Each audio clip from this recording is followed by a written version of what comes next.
So, we have gone for an open world hub that is not just one. Lego Marvel Superheroes had Manhattan, okay? Our game here, Lego Marvel Superheroes 2, is set in a city called Chronopolis, which is Kang's brought all of these areas together. So, you'll have Manhattan. So, Manhattan here is snowy. There's a very good reason why it's snowy. And that's because it's next to the mountains of Kunlun, which is next to a whole host of other different locations. So Phil's going to basically give us a tour as we're looking around, and yeah. It's beautiful. I mean, it just looks so incredible. Yeah, this is just a tiny, tiny piece of it. So when Phil's been playing around with Spider-Man Noir, impressive, which is one of a myriad of Spider-Men, by the way, in this game, because everyone loves different Spider-Man characters. But there is also, in sort of Chronopolis, you've got Wakanda, you've got Sakaar, which is where Thor Ragnarok is going to be set. You've also got various versions of Manhattan. We've got an underwater city.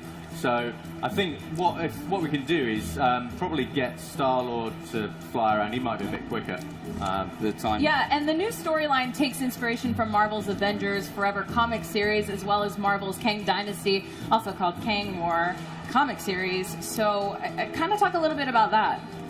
Yeah, so the idea with Chronopolis is that it's a city that's been ripped out of time because it's basically Kang's way of having his fingers in all the different pies. And because of the way it's kind of pieced together, you can pretty much do like everything and go anywhere. Obviously not right this second, because Spider-Man's doing his own thing, right? Yeah. But the whole premise of this open world hub is that we're going to have a slice of everyone's favourite different location. Phil, can you go in the map, Phil? Is that working? Yep. Okay, so yeah, if we look in the map, this is a live map, so you can come straight out into the live map. And if Phil can move this round, technical issues, it's always wonderful. But we've got places like ancient Egypt, we've got Hala, we've got, like we said there, with Noir New York. We've also got, up in the sky, Attilan. We've got Nowhere, which, for those that are familiar with Guardians, it's where the first Guardians movie was based. Yeah. But all of this is in one massive open-world city. So if we can fly around, that's probably an easier way of doing it. Star-Lord. Oh, yeah. I blame Sharples for all of this. But if we can fly around, that's be able so cool. to see. So this wibbly-wobbly thing at the side, this is part of the story. This is... Kang kind of brings these places from their own time frames. So you imagine you've got something from medieval periods, you've got something from the future. Very early in the game, part of what you do is bring all these walls down to have this huge open world city. And you have got, like you can see here, all of these areas merge in together. Now this is obviously, the game isn't out until November, so we're working on piecing all of this stuff together. But this is the biggest and most ambitious open world we've ever had in a Lego game. And the whole idea of this is that we've got a huge game of all the levels and the way the story unfolds, but we've got a massive open world, because what we have found is that people love exploring the open world and all the side quests and the funny little hidden rooms and all of the quirky bits of gameplay that reference Marvel Comics and Marvel movies and everything that's great about the Marvel Universe. Yeah, absolutely. So comic veteran Kurt Busiek also played a primary role in the story creation. Yeah. Can you tell us a little bit about that? Well, yeah, like the comic runs that kind of inspired this, a couple of us in the office, like we really love those storylines because they tell us so much about Kang. So with working with Marvel, we were talking to Bill Roseman, who's the creative director at Marvel Games, and he was like, well, why don't you just ask Kurt to help out?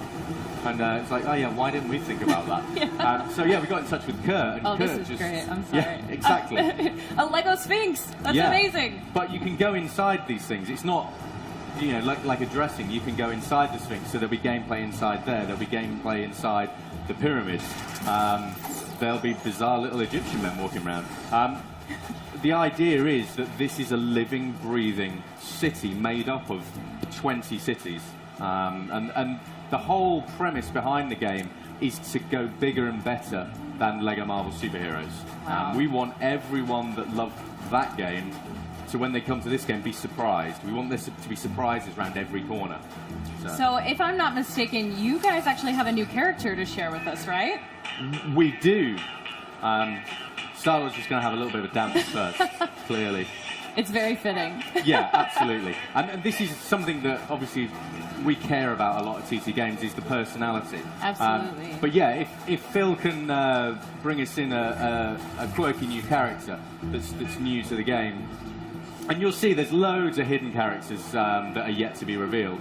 But what we're looking to do here is bring in one of my favourite characters who we're yet to put in. So we go across there. It's Lockjaw from the Inhumans, which to me is just a super awesome character. It's like, it's a dog for starters. However, a cute and cuddly dog from the Marvel Universe, he's not. Yeah. He can teleport. He's an absolute fiend when it comes to destroying bad guys and everything else. But being able to go and dive into the Inhumans, as well as everything else that's in the game, they form a really, really key part of the story as you get further into the game.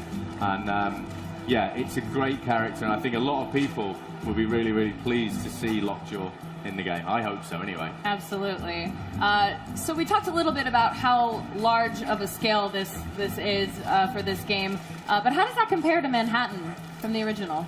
Oh, so this is a difficult thing. If I'm in the office and we were obviously designing this, and the team are like, well, how much bigger is this going to be? It's like, well, just a little bit bigger. But it actually turns out it's like significantly bigger. But that isn't necessarily just because that's what we designed. We have a great art team that decided to add to this and add to this, and we're all Marvel fans, so it actually got bigger and bigger. I think in terms of actual real estate, it's probably 4 or 5 times the size. It's huge.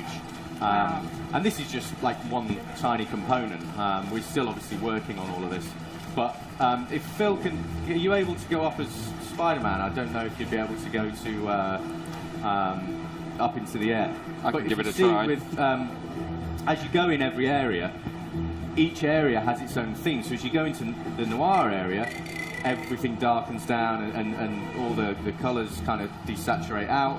When you go up into the sky, you'll find that, as you go near nowhere, you get all the nebula coming round. So every area has a distinct theme. Every area has its own music. Every area has its own sort of enemies and threats and challenges. So we're really trying to go big on the scale of this thing. And it looks it. I love the attention to detail. So you talked about your favorite character a little bit, but do you have a favorite area maybe we should go check out that we haven't seen yet? Yeah, I don't know if Phil's going to be able to get there, but I love the fact that we've managed to bring Lumeria into the game. So, again, we wanted to add some depth to this. So, yes, up in the sky we've got Nowhere, and down below we have Lumeria, which is an underground city. So if Phil just kind of nosedives down, we should, in theory, go down into Lumeria. And there's gameplay wherever you go. So when the game comes out in November, all of this is going to just be ram-packed full of gameplay. So in theory, if Spider-Man can swim down, you can see you've got a whole underwater city down here that you're going to be able to explore, and there'll be I can't say who they are, but there's 2 characters I've always wanted to get in the game that are in this area. And you did? Yeah, so we'll reveal them obviously further down the line, but this is a great place to kind of find these characters. So it's going to be incredibly exciting when people come to play the final game. Wow. Well, let's check out another character. Do you have a favorite character? Personally, I'm really simple. I really like Groot at the moment. The team did an amazing job when they do. Groot has a transform. He actually manages to get some of Kang's technology. Oh, wow. So he can change from being like a full-size Groot, going down to the little small Groot that you see as a Lego minifigure that you get to run around as. The team did a brilliant job with that. And so he's currently my favourite. I spent ages just running around Chronopolis as baby Groot. So. Oh, wow. Can we see any of that now? Fingers crossed. The joys of wireless technology. Exactly. Love it. Well, this will be really cool. This is a good challenge, being able to do this underwater film. Yeah. We've never tried it. So very brave. There you go. Oh, there we go. Give it up. Come on. Yeah. Who doesn't love Baby Groot? Yeah, absolutely. Okay, that's adorable. Yeah, it's. But the thing is, these are just a handful of the characters that are going to be in the game, and the team are just absolutely killing it, adding more and more and more characters. So I think people are going to find a really exciting roster in here. And as ever, if anyone at home is wanting to kind of go, put this character in, put that character in, just send your ideas and suggestions to @Lego Marvel Game, and we read everything. That's amazing. Well, this game looks so awesome, guys. And come on, new timelines, new heroes, new mechanics. Will we be able to pre-order it? Yes. So Sweet. the game's going to be coming out on November the 14th in North America. It's available to pre-order now. Ooh. And there's an awesome, cool deluxe edition that if you pre-order it, you actually get retro Guardians of the Galaxy, classic Guardians of the Galaxy, including Charlie 27, and you get that early access to that. So there's a load of awesome stuff in there. Wow. I think people should definitely go check it out, pre-order it. You heard it here from the source, ladies and gentlemen. Thank you so much, Arthur and Phil, for coming out today and being with us. This is awesome. Thanks, guys. Thank you. Thanks. Cheers. Thank you. Thanks.